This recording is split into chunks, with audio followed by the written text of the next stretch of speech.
அஸ்ஸலாமு அலைக்கும் ஃப்ரெண்ட்ஸ். நேற்று ஈவினிங் நான் குற்றாலம் போயிருந்தேன். தண்ணி பரவாயில்லாமல் விழுந்துச்சு.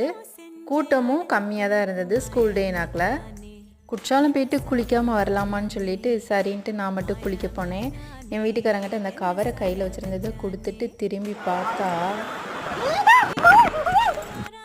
நான் கையில் ஏதோ திங்கிறதுக்கு தான் வச்சுருக்கதை கொடுக்க போகிறேன்னு சொல்லிட்டு அந்த குரங்கு என்கிட்ட பிடுங்க பார்த்துருச்சு.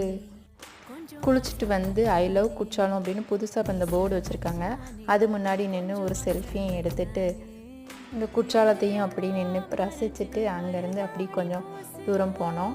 அங்கே இந்த பாதாம் பால் இருந்துச்சு. இப்போ அதோட ரேட்டு 30 ரூபான்னு சொல்லி விற்காங்க. முதல்லலாம் 20 ரூபாயாக தான் இருந்தது. சரின்னு சொல்லி ஆளுக்கு ஒரு டம்ளர் வாங்கி குடித்தோம். அந்த பையன் இதில் பாதாம் ஆடையும் போட்டான். அதுக்கு மேலே கொஞ்சம் சுகரும் போட்டு தந்தால் செம டேஸ்ட்டாக இருந்துச்சு. யாரெல்லாம் குற்றாலம் போய் பாதாம் பால் குடிச்சிங்களோ அவங்களாம் ஒரு கமெண்ட் பண்ணிடுங்க.